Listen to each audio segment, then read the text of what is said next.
Welcome back to the channel. Today we are going back to the Bluetooth board that we were designing before. So I already have a video on this, doing the schematic capture for this board. It is using a STM32WB microcontroller and I believe it's an STM IMU as well. So in this video I will explain the PCB design and the process and the thought behind some of the decisions that I've made. I'm not going to go into full details about how to use KiCAD or anything like that. I have done plenty of those videos in the past. If you do want to see those kind of videos, please let me know and I'll make some more. Now, before we fully dive into this video is sponsored by JLCPCB, so a quick word from them. JLCPCB is one of the leading PCB manufacturers in the world, with cutting-edge machinery and factory, known for their high-quality printed circuit boards and exceptional service.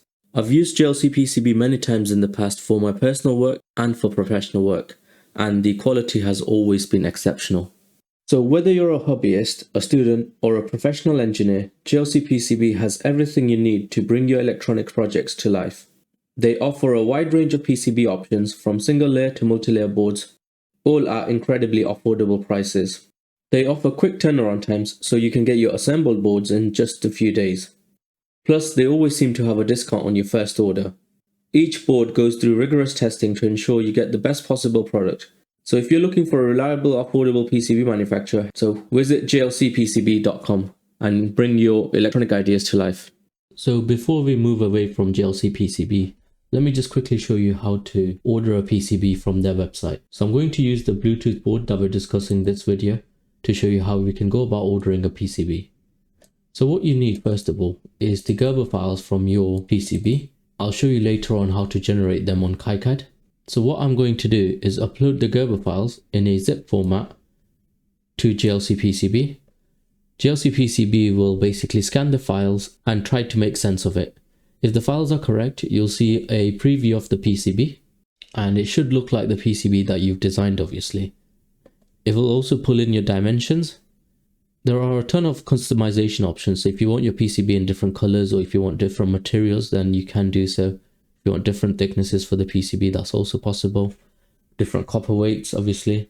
Some options can add cost. So if I was to select, for example, 0.15, you can see the cost has gone up to $57 rather than the 0.3, which is $26. So that's why I use 0.3 wires on my design rather than 0.15, even though it would have saved me a lot of space, just because the cost would have been significantly higher. And if you want to assemble the PCB, then you can click this button and later on you will need to upload a bill of materials and a component position location file, which I'll show you later on how to generate on KiCAD. So with that out of the way, let's get back to the PCB design. This video will guide you through the essentials for the PCB design and how you can potentially make your own. I will include the PCB design files as well, along with the schematic and bill of materials in the description, so that if you wanted to modify your own board, you can do so. But wait for me to test it first, just in case something's not right with it. So on the screen now, you can see the full PCB design is done. I've used a lot of silkscreen to explain things to the user. As you can see, test LEDs and the pinouts going to the microcontroller. But briefly, obviously you've got USB-C connector here running USB 2.0. We've got some pinouts over here from the microcontroller, just in case you needed them. Got serial wire debug on here on a 20-pin connector, as I have that connector to hand. I've got two switches, one for boot 0 and one for like a test switch. I have an external switch over here as well. I've got an IMU. I've got the STM32WB, as I mentioned before, and then this is basically the RF section over here. Now the 5 volts coming in from the USB is converted to 3.3 using this linear regulator over here. So what I'll do now is dive into more detail about each aspect. So let's firstly start with the USB. You can see I have a USB-C connector over here running USB 2.0, so I won't be using most of the lines that are available on the USB. Obviously, if you want to see the circuit diagram, I do have that on my previous video, so you can go to that and have a look on how the circuit setup is done as well. As I mentioned before, there will be a file linked in the description for this project. You will need to be running KiCAD 8. So I've positioned the USB-C connector to the left-hand edge. And this is where our power and data can come in from. So if we're running USB software on the microcontroller, we can do data. And obviously we get our 5 volts from here. The 5 volts then goes to this linear regulator over here. And you can see we have two 5 volt pins and both of them need to be connected, and this is for the reversibility on the USB-C connector. The first 5 volts is over here and the second 5 volts is here, and the connection for the 5 volts goes through under the pad. Obviously it's not the best connection over here, but you can see that it is going to work. I can potentially increase the effectiveness or the track width from here to get that a little bit thicker if I wanted to, but it's not going to be running that much current, so I think that'll be okay anyway. So I estimate that the PCB is going to draw less than 100 milliamps.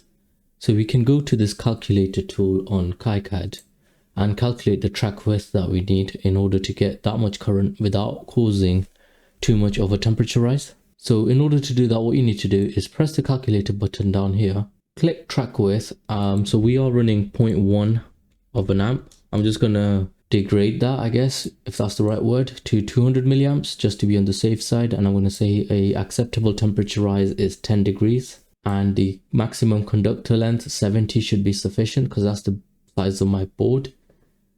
And then that tells me what track width I need in order to not cause the track temperature to increase by 10 degrees. So I've got my copper weight here, which you get from the PCB manufacturer, but 1 ounce is probably what it's going to be. So for an internal trace, it needs to be at least 0.08 millimeters, and for an external trace, it needs to be 0.03 millimeters. Even if I increase that all the way up to 1 amp, you can see I need a 0.3 millimeter track. So I think the routing that I have at the moment from my 5 volts to the regulator is going to be sufficient and for the current that is going to go through it. I also have the data lines. So you got USB D- and the D+, so differential signals. At the edge over here, I'm not really worried about the differential pairing because it would be too hard to run with this USB protection device that I have in here. So I've just tracked that to basically the USB protection device, U4. USB data lines need to run with a controlled impedance and as a differential pair. Now, if you go into the JLC impedance calculator, it will give you an option to calculate the track width and the track separation for a differential signal for 90 ohm impedance, which is what we need for our USB-C signal. So go through these calculations. So you can see they run at a consistent distance over here, and in order to draw that track, you basically need to go to root and root differential pair. Now KiCAD will handle separation as best as it can, so you can see it's not possible to maintain the distance over here because of this separation because of pin 5. So as soon as it can, it will go to that track separation that we need for the matched impedance, and then as soon as it goes to the microcontroller, the tracks again separate out. The 5 volts goes towards one of our sockets, so if an external system needs to use 5 volts, we can do so. The 5 volts from the USB-C connector goes to a linear regulator. You can see the design is very simple. Obviously you got 5 volt power input, enable pin, and a decoupling capacitor on the input, a decoupling capacitor on the output. The ground of the capacitors obviously goes to our ground layer with a wire. I've given 2 per capacitor, and on the 5 volt line and the 3v3 line I have 2 LEDs which are just basically indicating if 5 volts and 3v3 is on. You can see I've used full screen in quite a lot of places, and this is just so if you're looking at the board, you can see 5 volts on the board, and if this LED is on, it's telling you that 5 volts is coming in. If this LED is on, then 3v3 volts is coming in. The 3 volts and the 5 volts go to this header, so if you've got some external system that you need to connect to this board, you can do so and basically give it power as well. For both the 5 volts and the 3v3, I've also got ground on them as well. Now just briefly talking about this header, it's just basically got some pins that can be used as an expansion header for the microcontroller. Now I've chosen the pins at random, but if you're designing this board, you might want to select some specific pins. So let's say you want to bring out SPI or something like that, then obviously you want to make sure that the pins that you select can handle SPI or can handle whatever function that you need from it. For example, UART, SPI, I2C, whatever it is. In my case, I've just done random pins. I'm thinking maybe I need some digital outputs or UART. I know one of the pins can do UART in this case. Now going down to here, you've basically got a 20 pin IDC header which connects in sideways, so it plugs into this side. Now if I show you the 3D viewer, it might be a little bit easier to see, but the top pins of the connector go on this side and the bottom pins obviously go on this side, whereas I've got a pin 1 indicator over here. And that is simply because of STM Link V2, which has a 20 pin header. So for me, that would be one of the easier ways to connect this up. Obviously, if you're doing a board that's very dense, then you don't want to use a connector this large, as I'm only using about 6 pins from the 20 pins that are available on the connector. On the connector itself, I've connected all the 3v3 and the ground lines everywhere that needed to, and then obviously I'm using serial wire debug. I explained the connection diagram on my schematic video, so please check that out if you need to. Now, one of the main things on this is our 3v3 line going into the microcontroller. You can see there are various pins that do 3v3 or that need 3v3 power supply, and each pin needs its own decoupling capacitor. So you can see over here we have this decoupling capacitor for pin 40. We have a bunch of components over here. I'll explain them a little bit later. We have this 3v3 line over here with 2 capacitors. We have another 3v3 line here with the decoupling capacitor here. You want to keep this distance short as possible. Obviously you can see I've got this RF section over here as well, so I needed to move this capacitor out. I've got another 3v3 and a decoupling capacitor down here. The 3v3 I've put down on a layer, which is layer inner 2. So it makes it easier for me to route the 3v3 power wherever I need to. Inner layer 1 is the ground layer, just FYI. So all the through holes over here are going to inner layer 1. So the serial wire interface for the programming connects to the microcontroller, and you get the pin out from the datasheet of the microcontroller. Now let's quickly talk about this section over here. We discussed this in the schematic video again, but this is an internal switch mode power supply that needs an inductor and a capacitor on the output. So one of the inductors is here, another inductor is over here, and then this is the capacitor. Now this node, or this, I guess, network of components needs to be finely controlled. So you don't want them all over the place. You want to be compact with the design.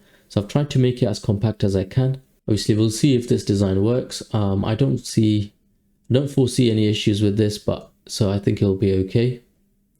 And obviously you've got some more decoupling capacitors and things like that on this side. So you got 3v3 lines over here.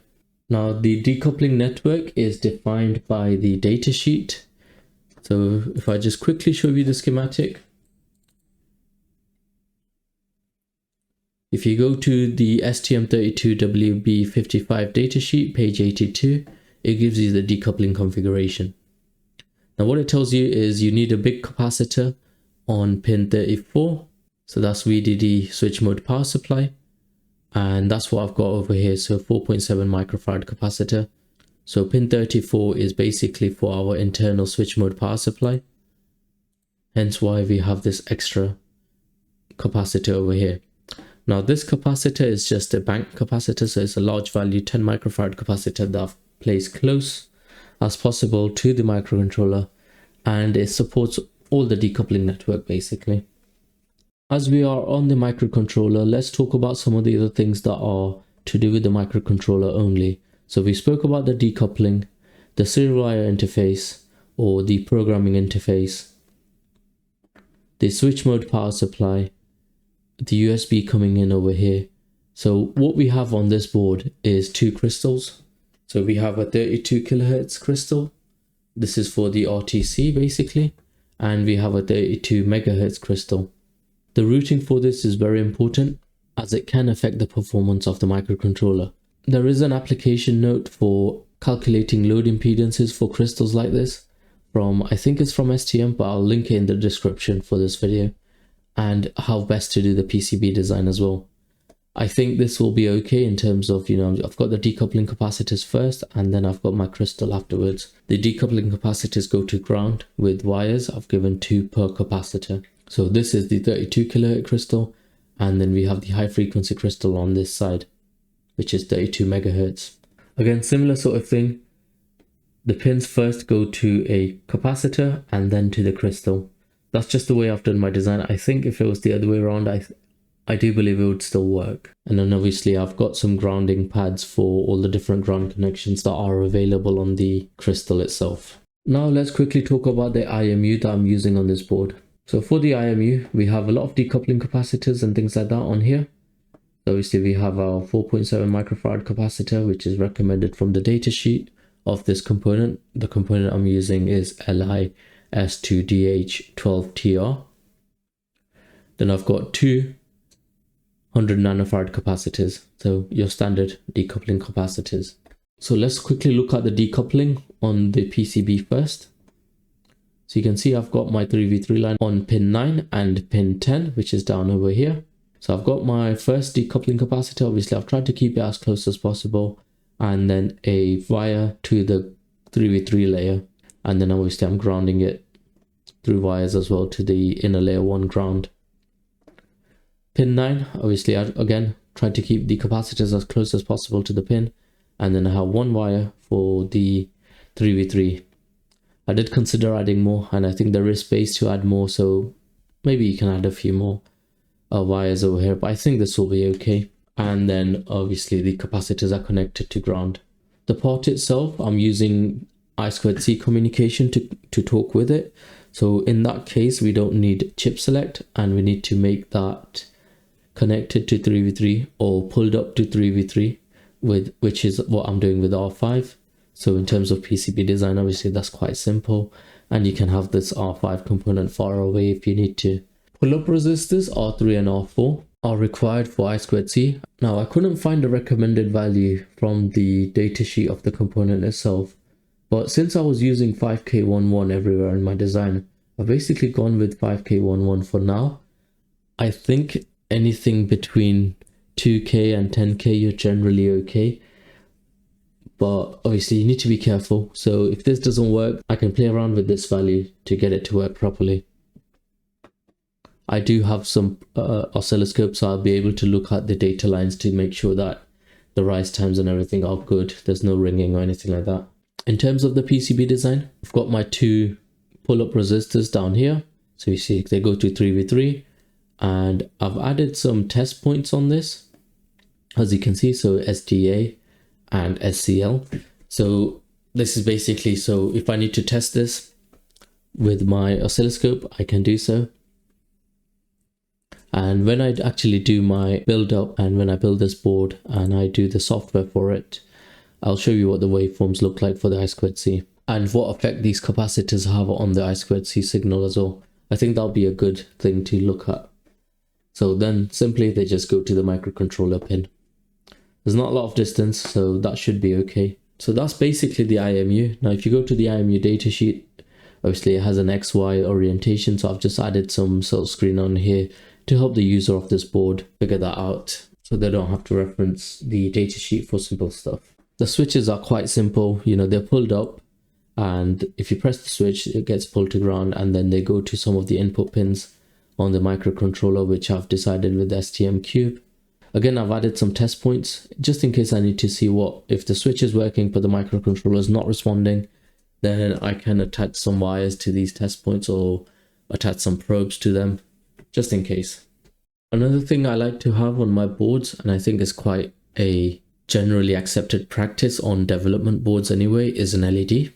So I've got one LED over here, basically put down a label with the silk screen saying test LED, and it's on input PA3. So that's the first thing I'll try to make work when I get this board. So if this blinks, I know that some of the other things are working, like the crystal, like the power supply, all of that. Now, the last thing I want to show you is the RF output for Bluetooth. Now, when we did the schematic capture, we had a different antenna on this. Since then, I have changed the antenna. So let me go back to the schematic and show you the updated antenna. So this is the port number for the antenna. And in order to match it to 50 ohms, I think I need these two components over here. So I have added those. So if you look at the previous video, those won't be there as well. The other bits are just recommended from the datasheet and an application note of STM32. Now, something that's important over here is that we need to route it to 50 ohms impedance. Now, again, we can use our JLC calculator for impedance matching. So we just put 50 ohms in there. Coplanar single-ended because this is not a differential pair. Let's put the units in millimeters. Now you can see I've put down some of the parameters. I've not checked against the JLC calculator. I did so when I did the PCB design. But you need to select what material you're going to use, which you can work out on the part. I think it's in somewhere here. If you go to the layer stack up, which is JLCPCB.com/impedance, you can see the dielectric constants if you're using the KiCAD calculator. If you're using the JLC calculator, you basically get these pre-preg types. So let's go with 3313 as the pre-preg type. So that's 3313 and 50 ohm impedance single-ended. So let's say we are using 3313 as I mentioned before. JLCPCB gives you the information for that stack up, and obviously it gives you the dielectric separation between the layers. So you've got layer 1, 2, 3 and 4. As I mentioned before, my layer 2 is my ground layer, layer 3 is the 3v3 layer, and I'm using signals for layer 1 and layer 4. The 50 ohms calculation I'm doing is between layer 1 and layer 2. So that's why I've got in the selection over here. I've changed it to non-coplanar. So the difference between coplanar and non-coplanar I can show you on here. Is basically if you have tracks on the side or not. But so you go to transmission lines, obviously this is a microstrip line and this is a coplanar. So you've got copper on both sides of the track itself. So if you have copper like this, it basically affects the impedance of that track. If you don't have copper, then it affects the impedance of that track as well, obviously. But it's important to specify which type of copper you're using. Now, if that separation goes above a certain distance, the effect from that copper is going to be less and less. So I'm using non-coplanar in my example. So what JLCPCB is telling me is that for a 50 ohms impedance using 3313 stack up, I need a trace width of 0.1565. Now just to quickly show you the USB as well. So I was using non-coplanar and a differential pair in this case, and the trace spacing I had fixed to 0.2. Now if I press calculate, it'll give me the trace width that I need. So again, it's 0.1575 to get my 90 ohms differential impedance for the USB lines. So what I have done for the RF tracking over here is added teardrops into the design. So in order to do that, you need to go edit teardrops, and then you can choose these dimensions. Well, I've gone with the default, and you can see I've used SMD pads over here basically. This will add in teardrops like this, and this is basically helps with RF a little bit as it smooths the transition between our impedance control track and the thicker pad of the component itself. Obviously when the components are very close like this, you won't have the impedance control track at all, because it'll be just a transition between the pad from here to this. Now I'm not 100% sure how this is going to work, but I do know that teardrops do help with RF design, so I'm just testing it out over here and we'll see what happens.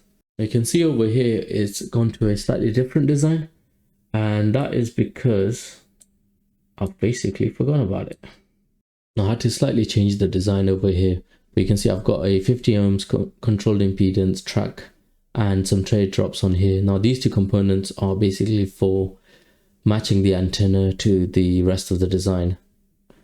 These components are for matching the 50 ohms for the microcontroller, and it's been recommended by the datasheet or the user manual for the microcontroller itself.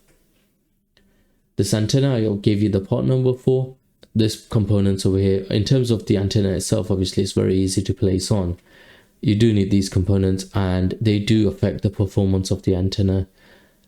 The placement of the antenna also affects the performance, but we'll just have to experiment, see what we get.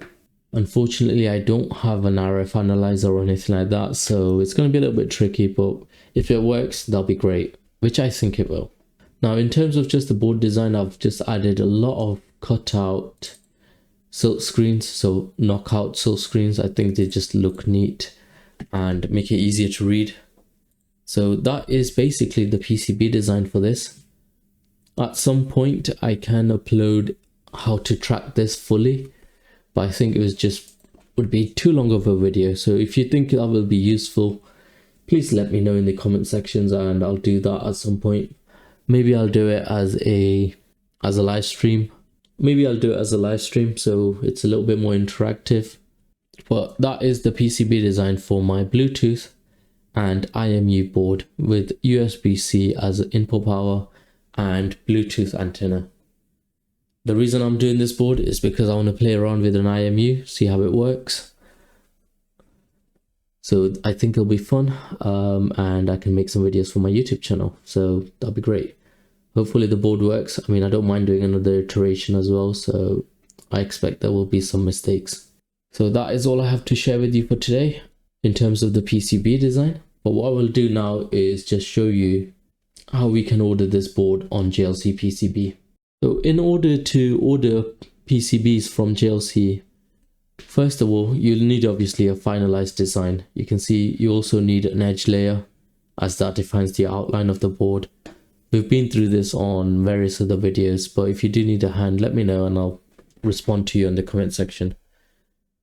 What you have to do is generate the Gerber files, and in order to do that, you press the plot button that's over here.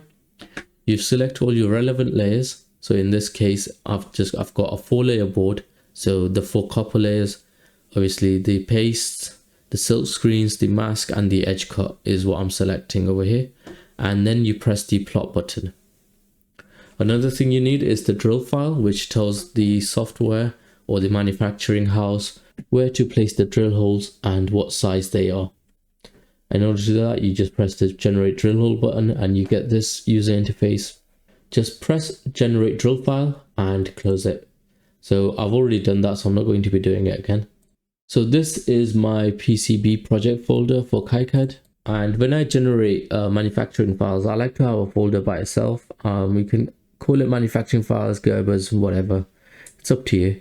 But inside the manufacturing files, this is where I create my Gerber files. What you need to do is basically zip them. So select all the files, right click and send to compressed zip file. Next, you can go on to the JLCPCB website, and basically you want to upload your Gerber file to the JLC website. And as soon as it's finished uploading, it will give you a preview of your design. So you can see here, we've got our PCB design. It looks obviously very similar to what we just saw and discussed. Got the bottom layer over here, and it's detected that it's a 4-layer board, so that's good. It detected the dimensions and everything like that. Now we can just press save to cart if you need to. Now this is just me ordering the PCBs because I need to order them. But you can see you can view your PCB just to make sure it looks okay. Ideally, you view the Gerber files on a separate software to verify that it's all okay. So I would recommend doing that. There are a few free Gerber viewers online and software that you can download. And this is just to verify that the design you've created has been transferred correctly to the Gerber. I've never had it such that it's not, but I guess one time I did mirror accidentally. So those are the kind of things you want to make sure about when you're checking your Gerber files. So you can see the ordering the PCBs is not costly at all. Now the next video I'll make will be when I receive the PCBs, and I'll be basically doing my first software to blink this LED over here. So look forward to that video, and thank you for watching today. I'll catch you next time. Bye for now.